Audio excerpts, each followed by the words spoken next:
So Mickey Featherstone gets out of prison. He's kind of more and more realizing, like, look, Jimmy Coonan, like, this is not a good idea. Like, we're not going to be like the Italians. Most of us don't want to be like the Italians. And he's been like, Mickey Featherstone is realizing, like, I've never really wanted to be a gangster.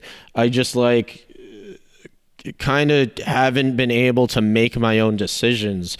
And like Jimmy Coonan realized this and realized, like, his entire life, Mickey has kind of been being taken advantage of. So he tries to distance himself from the gang. He had like kind of a no-show job with the Teamsters, right? Which, you know, obviously the Teamsters and the mafia go back, you know, there's huge history there. Yeah. So he started like actually showing up for work more and more, and like, you know, basically trying to transition from gangster to, you know, regular life. And during this time, you know, Coonan kind of like sees Mickey as a threat, where it's like, basically if Mickey's allowed to like leave and become a regular person, like, what does that say about me as boss? Right. So he wants Mickey out of the picture, but Mickey is well liked amongst the gang. He's more liked than Coonan is. So he comes up with this idea: I can't just flat out murder him. Right. I'm going to frame him for murder and send him to prison. And give him the old Feach Lamana treatment. Yeah.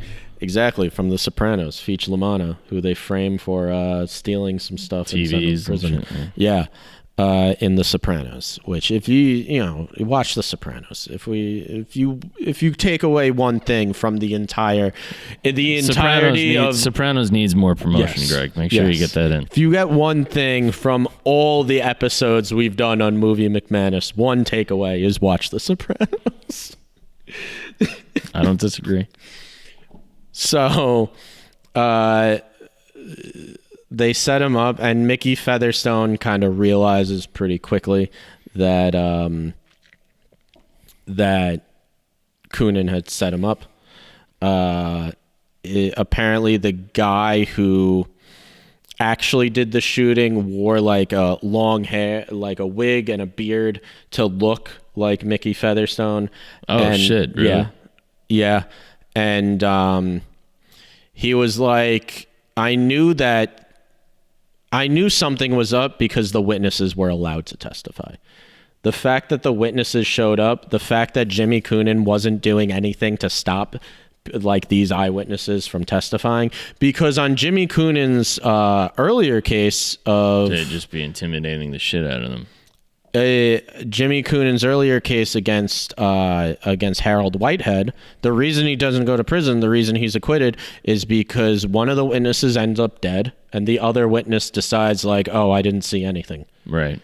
And he was like, the fact that nothing was being done to try to stop these people from testifying against me, like, he was trying to work a normal job, but like he was still pretty close with Jimmy Coonan. Mm-hmm. And he was like, he figured out like, yeah, they've set me up. So he immediately becomes a government informant. Right. He starts having former Westies like meet him in prison, mm-hmm.